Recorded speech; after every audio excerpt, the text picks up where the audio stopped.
All right, so my name is Alexandria Dribnock.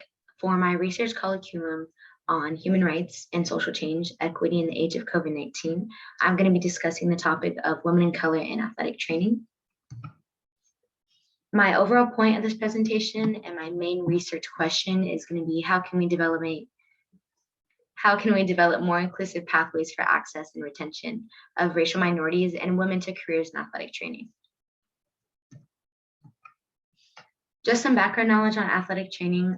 There is about 27,556 athletic trainers, and 45% of them are women, while 50.3% are men. So to speak, basically, what I'm saying here is that athletic training is a male-dominated profession in the sports industry, and it kind of sucks that we don't see as much women as we do with men in this kind of field, considering that we do have a few things that are more accessible for women in this field, considering we do have Title IX in Act that was made to create a better opportunity for women to have better professions in the whole sport industry. The most common type of race in this field is going to be white, which makes up about 66.1% of athletic trainers. The real issue here overall is that there's just a lack of women of color in the training room. And a lot of the women of color that do happen to be in athletic training were often told during interviews that the job position wasn't available when it actually was. They wouldn't succeed in this profession, and overall just that they weren't wanted in this profession. A lot of women of color who do try to steer in this direction of a profession often shy away from it. About 87% of female executives polled reported that they were seriously considering a major life change when they did finally get into athletic training, just because they felt uncomfortable, undersupported, underrepresented in this field. And that's just really unfortunate. Over here is going to be an athletic training demographic, which just backs up my whole statement on white being the most leading race in this field. And as you can see with each minority that's broken down, the percent just gets smaller and smaller and smaller, which is very unfortunate. And I really believe that we should not hire people based off their race. That goes for any job, so to speak. But since I am discussing athletic training, at the end of the day, we all have the same educational background when it comes to, being interviewed for this type of job in this field. They all took the boards to become a certified athletic trainer. They all have their bachelor's, they all have their master's degrees, all coming from different universities and all this stuff. And I just think it's really unfortunate that they look at race when they are hiring. But then again, that does go for most jobs. It's just very unfortunate.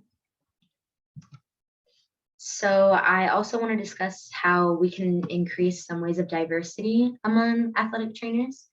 And I think one of the main things, I've actually done some research on this in some other classes that I'm currently taking, being a kinesiology student. And I have seen many articles stating that mentoring can have a major influence on people of color, and especially women in athletic training. It gives them a lot more confidence while they're pursuing this career and creates a healthy, diverse learning environment. I mean, which I can't name a better way of feeling more comfortable in your type of field when you have people who look like you and have similar backgrounds to you. It just must make them very, very comfortable. And I think that's what's most important. I also want to say that if schools were to hire more Black mentors in athletic training professions, there would be a greater chance of Black women to pursue their career as an athletic trainer, and many people would appreciate that. And it also shows that athletic training professions would have many activists if they were to branch out a little more and fix their programs a little more.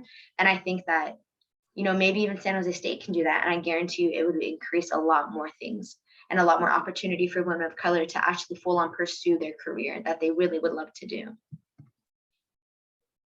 In conclusion, I just want to say that increasing the number of women in the athletic training field will also promote gender equality. The goal here is that we want both men and women to fully participate in equal partners in productive and reproductive aspects of life. We definitely want, to see what men can do, women can do as well. And it sucks that to this day we're still having an issue with that. But I have listed a few reasons why and how we can go ahead and improve that. In order to even reach out to minorities that are a part of the younger generation, such as myself, I think a good way to promote our profession, or my future profession, which is athletic training, would that they include inner cities as well as the suburbs to expose young people to the rewarding profession of athletic training, and also letting them know that, hey, we are willing to fix our program. We want to go ahead and have you participate in this. I think it would make a lot a lot of people will feel more comfortable in pursuing this career. I also think that employing mentorship programs for people of color and women will aid in the recruitment and retention in athletic training, education, and careers. Support systems for minority athletic trainers are important in that minorities in an organization feel supported. Support from others in similar situations, such as the people trying to pursue this, is very helpful while also sharing their experiences overall. They can also share their thoughts, interests, and challenges of working in an organization. And I think that's really what every job should do, quite honestly. And here are my references. Thank you so much.